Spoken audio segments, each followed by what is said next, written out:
مکہ کی زیارات، مکہ مکرمہ میں کچھ زیارات تو ایسی ہیں جو اب مسجد کے اندر آ چکی ہیں، وہ آپ کو ملنا مشکل ہوں گی۔ مثلا ام ہانی رضی اللہ تعالیٰ عنہ کا گھر، جہاں پہ رسول اللہ صلی اللہ علیہ وسلم کا سینہ چاک ہوا، آپ کو اندر سے زمزم سے غسل دیا گیا، ایک خاص نور، ایک خاص سمجھے معاملہ ہوا، رسول اللہ کی اوپن ہارٹ سرجری کہہ لیں جسے کہتے ہیں، وہ فزیکل نہیں تھی، وہ ایک بہت بڑا روحانی آپریشن سمجھ لیں، کہ اس کے صحابہ نے باقاعدہ نشان دیکھے ہیں آپ کے سینہ مبارک پر، وہ ہوا، وہ اب مسجد کے اندر ہی آ چکا ہے۔ اس کی بعض ترک لوگوں نے نا نشانی لگائی ہوئی تھی، یہ جو برآمدے ہیں نا مطاف کے، وہاں پر یعنی اگر آپ خانہ کعبہ کو، یہ آپ کے بائیں طرف رکن یمانی ہے، وہ دیوار جہاں پہ ربنا آتینا پڑھتے ہیں نا، اگر آپ اس دیوار کو دیکھ رہے ہیں، مکہ کعبہ ہے نا، تو آپ اس کو سامنے دیکھ رہے ہیں، یعنی دائیں حجر اسود، بائیں آپ کے رکن یمانی، تو آپ طواف کی سمت میں نہیں، اپوزٹ میں جائیں تو آپ سمجھیں رکن یمانی سے آگے کو چلے گئے نا جب، تو اس طرف جو برآمدے آتے ہیں نا، جو کعبے کی دوسری دیوار ہے، جہاں کعبے کا دوسرا دروازہ تھا، اس کے بالکل سامنے آ جائیں، وہاں ام ہانی کا گھر تھا۔ اس کی نشانی پرانی تعمیر تک رکھی ہوئی تھی، اب مجھے نہیں وہ ملی، ہو سکتا وہاں ابھی بھی، وہاں کچھ لوگ کیا کرتے تھے، جا کے خوشبو لگا دیتے تھے۔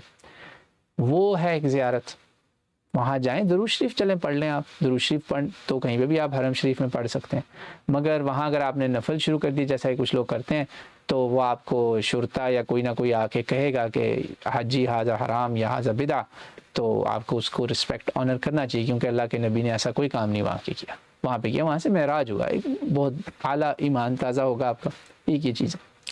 پھر ایک جگہ ہے جہاں سے کہتے ہیں شق القمر ہوا، وہ جبل ابی قبیس کے اوپر جہاں کھڑے ہوئے تھے، وہ جبل ابی قبیس ابھی بھی موجود ہے، اس کو بس دیکھ لیں، کسی سے بھی پوچھ لیں یار جبل ابی قبیس کہاں، وہ آپ کو دکھائیں گے کہ یہ ہے جبل ابی قبیس، غالباً وہی جبل پہاڑ تھا جہاں پہ آپ صلی اللہ علیہ وسلم نے وہاں کھڑے ہوئے اور شق القمر کا معجزہ دیکھا۔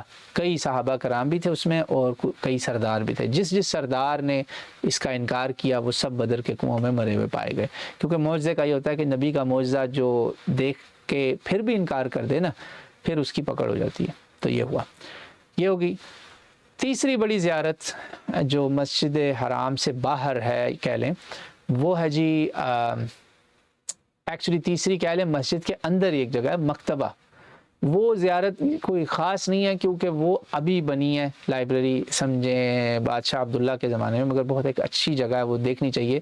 باب فہد جو ہے نا، اس پہ اگر آپ باب فہد سے مسجد میں داخل ہوں تو آپ کے بائیں جانے میں کسی سے بھی پوچھ لیں مکتبہ کہاں ہے، وہ بھی سمجھے مسجد کے اندر ہی ہے، اور وہاں بیٹھنے کی جگہ بھی بڑی اچھی اعلیٰ ہے، وہاں آپ کی کافی وہ خدمت کرتے ہیں خدمت گزار، تو you enjoy your time there, وہاں پہ آپ کھا پی بھی سکتے ہیں، ٹائم پہ تھوڑا کھائیں تاکہ آپ کو باتھ روم کی حاجت نہ ہو۔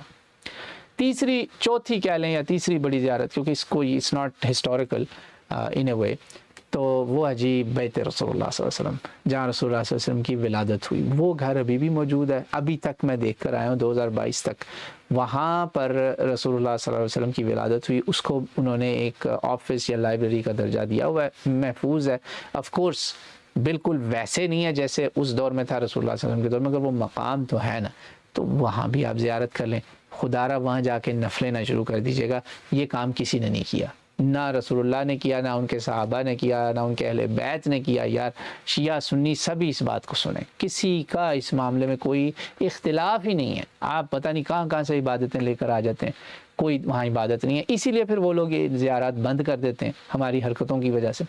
یہ ہو گئی سمجھے آپ۔ چوتھی بڑی زیارت جو ہے نا وہ ہے قبرستان، جس کو ہمارے ہاں الماوا کی بجائے جنت الماوا کہتے ہیں، کہ وہاں سارے جنتی ہیں، اللہ کے بندو، وہاں کافر بھی کئی دفن ہوں گے، اسلام سے پہلے کا وہ قبرستان ہے، بعد میں پھر ہمارے صحابہ اور تبع تابعین سب کی قبریں، وہاں پہ جو سب سے بڑی قبر ہے نا، جسے کہتے ہیں نا سید قبر، قبروں کی سید، وہ ہے سیدہ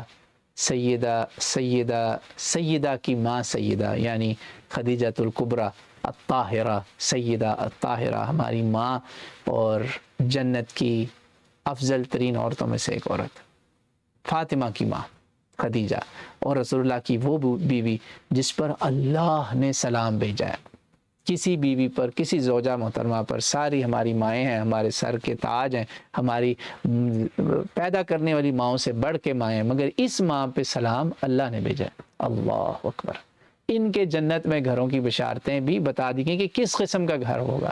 یہ آپ کو بخاری شریف اور بڑی بڑی کتابوں میں ان کے فضائل ملیں گے. ان کی خبر وہاں موجود ہے. وہاں جائیں, ان پہ سلام پڑھیں اور تمام مومنین پہ سلام پڑھیں. وہ دعا مسنون جو ہے السلام علیکم اہل الدیار من المؤمنین وہ پڑھیں, اور مخصوص سلام پڑھیں یہ اے اماں ہمارا سلام ہو آپ پر. اور وہاں پیدل بھی جا سکتے ہیں. وہ آپ سمجھیں جہاں صفا مروہ ہے نا, مروہ پہاڑی جب ختم ہوئی تو مروہ سے آگے کو جاتے جائیں. کسی بھی مقامی بندے سے پوچھ لیں, یا اگر چلنے میں دقت ہو 5 ریال میں 10 ریال میں آپ کو, میکسیمم 5 ریال میں کوئی بھی وہاں آپ کو پہنچا دے گا. زیارات والے دن ہی جو آپ پورا ٹور پلان کریں تو انہیں کہیں کہ بھی ہمیں سب سے پہلے نا ماوا لے کر جائیں, وہ اور جبل ابی قبیس یہ 2 چیزیں دکھا دیں. مکہ کی تو میں نے اس کے علاوہ بڑی جو زیارات ہیں نا, اس کے علاوہ وہ 2 مزید ہیں. وہ ہے جہاں قرآن اترا, غار حرا, اور اس کے بعد جی 5ویں کہہ لیں وہ ہے غار ثور. ٹھیک ہے جی, ماوا ہو گئی, وہاں پہ ہماری ماں سیدہ خدیجہ الکبریٰ, اور بھی بہت لوگ ہیں وہاں پر, عبداللہ ابن زبیر بھی ہیں غالباً رضی اللہ تعالیٰ عنہما, اور بھی بہت بڑے بڑے صحابہ ہیں. سب پہ سلام بھیجیے گا. تو غار حرا ہے اور غار ثور ہے, ان دونوں پر حج کے دنوں میں چڑھنے کی کوشش نہ کیجیے گا. اگر آپ غار حرا پر جاتے ہیں تو یہ سمجھ کر لیں, یہ میری بات نوٹ کر لیں کہ you should be there after Fajr, اشراق پڑھ کے نکلیں, چڑھیں اوپر, چڑھ کے دیکھ لیں یہ غار حرا, مگر اندر نہ جانے کی کوشش کیجیے گا. وہاں جو ہجوم ہے, میں اس وقت سٹریم کے لیے تصویریں نہیں آپ کو دکھا سکا, ورنہ میں نے خاص طور پہ وہاں تصویریں لی ہیں کہ جیسے بندے کے اوپر بندہ وہاں ہوتا ہے نا, توبہ توبہ توبہ. وہاں پہ لوگ توبہ کر رہے تھے کہ یار یہ حج تو گئے ان کے, یہ تو یہیں پہ گناہ گار ہو گئے, ناپاک ہو گئے, ایک دوسرے کو ایسے چھو رہے ہیں, توبہ توبہ. اور ہوش پرواہ ہی نہیں, یعنی دین کی پابندیاں ہی بھول گئے. یاد رکھیں میں نے آپ کو 3 جو لا بتائے ہیں وہ سن لیجیے گا. تو یہ اللہ کا واسطہ وہاں جا کے اپنی اور اپنی ماؤں بہنوں کی عزتیں نہ خراب کروائیے گا, کیونکہ وہاں کیا ہوتا ہے غار حرا بظاہر آپ کو دیکھے گا بھئی یہاں تو کوئی رش ہی نہیں, آپ چڑھتے گئے چڑھتے گئے چڑھتے گئے چڑھتے گئے, تقریباً 2000 فٹ کی بلندی پر ہے. آپ جب چڑھ گئے آپ کے کہتے ہیں نا گھٹنے اور ٹخنے رہ گئے, گوڑے گٹے رہ گئے, بس ہو گئی آپ کی. آپ پہنچے تو آپ نے دیکھا یہ کیا کہ وہ پہاڑ کے نا پھر یوں یوں یوں ایسے اندر کو غار جا رہی, وہاں پھر یوں لوگ ایسے بالکل ایک دوسرے کے اوپر ہوتے ہیں. توبہ توبہ توبہ. میں نے جو مناظر دیکھے ہیں, میں اس وقت مسجد کی ہماری لائبریری میں ہوں, میں وہ بیان نہیں کر سکتا. آپ سمجھ گئے ہوں گے, بہن بھائی سمجھ گئے ہوں گے. اللہ سے ڈر جائیں, کسی دن وہ نہ ہو کہ اللہ اس پہاڑ پہ ہی کوئی تجلی دکھا دے, اور وہیں اور کئی بار ہوا لوگ گریں. وہ اللہ دکھاتا ہے نشانیاں کہ یہاں کیا لینے آئے تھے. سوچیں پھر جب سوال ہوگا کہ میں نے کہا تھا وہاں جاؤ, میرے نبی نے تمہیں کہا تھا وہاں جاؤ, تم نے اپنے آپ کو کیوں ہلاکت میں ڈالا؟ میں نے تمہیں کہا نہیں تھا؟ حج سے پہلے کی آیت ہے یہ جو 197, اس سے پیچھے پچھلا رکوع پڑھ لیں, اپنی جانوں کو ہلاکت میں مت ڈالو. کیوں تم نے ہلاکت میں ڈالا خود کو؟ تو لہٰذا اتنا بھی اگر آپ کر لیں نا, غار حرا نیچے گئے, سبحان اللہ, یہ ہے وہ جگہ جہاں قرآن اترا. اقرأ بسم ربک الذی خلق, اپنے بچوں کو دکھائیں, بڑوں کو دکھائیں, یہاں پہلی وحی اتری تھی, یہ تھا وہ پہاڑ, بس اتنا ہی کافی. اب وہ غار کون سی تھی؟ 2-3 سپاٹس ایسے ہیں جہاں لوگوں نے جان نمازیں بچھائی ہوئی, اللہ اکبر, نفل پڑھ رہے ہیں اور باریاں لگی ہوئی ہیں, سب دین کے خلاف ہے. ثم الحمدللہ میں نے یہ کام نہیں کیے, شکر الحمدللہ, اور میں جماعت اہل حدیث سے نہیں ہوں, سمجھ رہے ہیں آپ.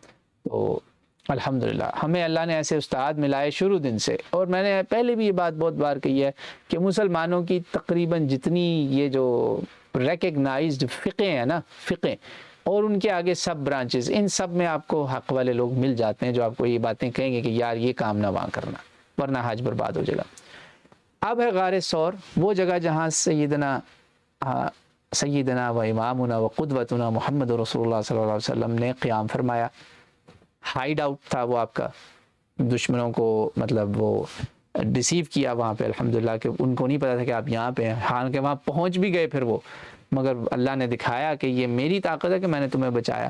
بالکل جیسے قرآن میں اللہ تعالیٰ نے فرمایا کہ وَأَنزَلَ الَّذِينَ, جب انہوں نے کہا کہ فَأَنزَلَ اللَّهُ, جب انہوں نے کہا نا کہ حضرت ابو بکر رضی اللہ تعالیٰ عنہ کہ یا رسول اللہ وہ تو آ گئے, یہ تو اب نیچے دیکھیں گے, تو ہم گئے. ایسے انہوں نے دیکھنا کہ وہ غار جو ہوتی ہے نا پہاڑ کے اندر کو جا کے ہوتی ہے, تو وہاں پر بھی دو مقامات ہیں سبحان اللہ جہاں شک ہوتا ہے کہ یا یہاں یا وہاں. جہاں کم لوگ تھے نا مجھے اندازہ ہوا کہ یہی ہوگا. میں نے اپنی ابھی تک کی زندگی میں ایک بار ہی جرت کی ہے غار ثور پہ چڑھنے کی, اس کے بعد نہیں گیا میں. Yes as far as I remember میں اس کے بعد نہیں گیا, اور میں نے کہا بھائی that's it for me, I will not go there again. بہت مشکل ہے, اور اکثر و بیشتر وہ بند کی ہوتی ہے کیونکہ وہاں سے حاجی بہت گرتے ہیں. کچھ شہزادے احرام پہن کے وہاں پہنچے ہوتے ہیں, استغفر اللہ, جو سمجھ رہے ہیں کہ بھئی احرام میں وہاں جائیں گے تو شاید زیادہ ثواب ملے گا. لا لا لا, بالکل نہیں. یہ بھی دین کی مخالفت. وہ 3 لا میں نے بتایا نا, 3 کام نہیں کر رہے ہیں, ان میں سے ایک. تو اللہ کے بندو وہ غار ثور جو تھا, میں نے وہاں پر یہ دیکھا, اور پھر مجھے وہ آیات یاد آئیں بالکل ویسے ہی کہ رسول پاک صلی اللہ علیہ وسلم نے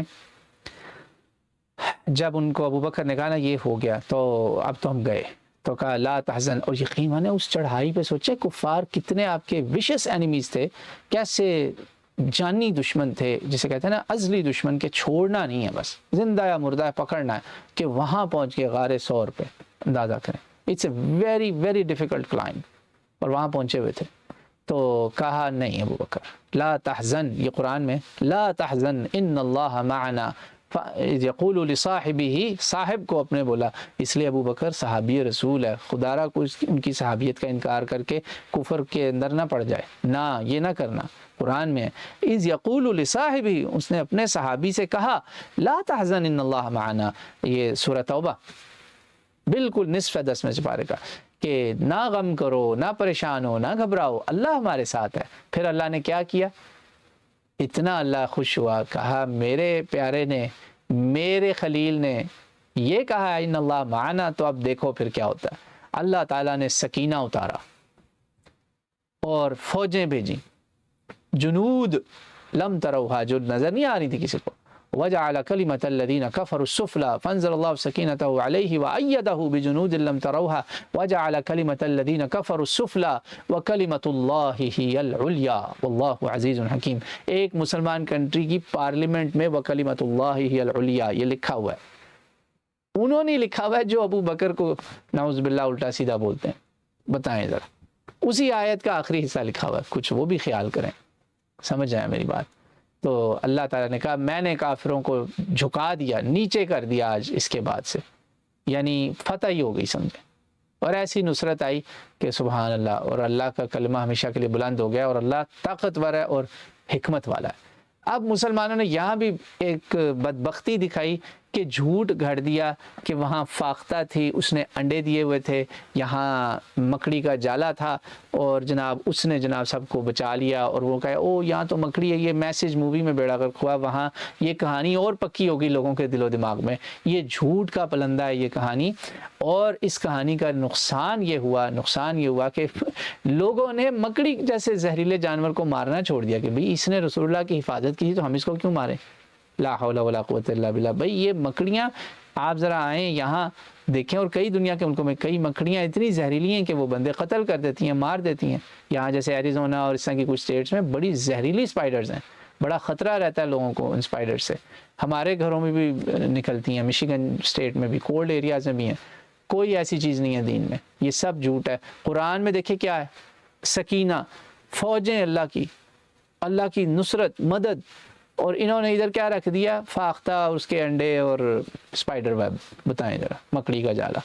تو یہ ہے وہ بہت بڑی زیارت. مکہ کی تقریباً یہی زیارات ہیں. اگر آپ کو کہیں چلیں جی منا دیکھیں, وہ آپ نے حج پہ دیکھ لینا ہے.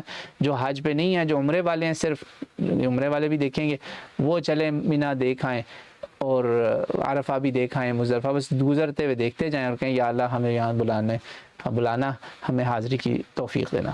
یہ ہو گئی آپ کی ساری مکہ کی زیارات.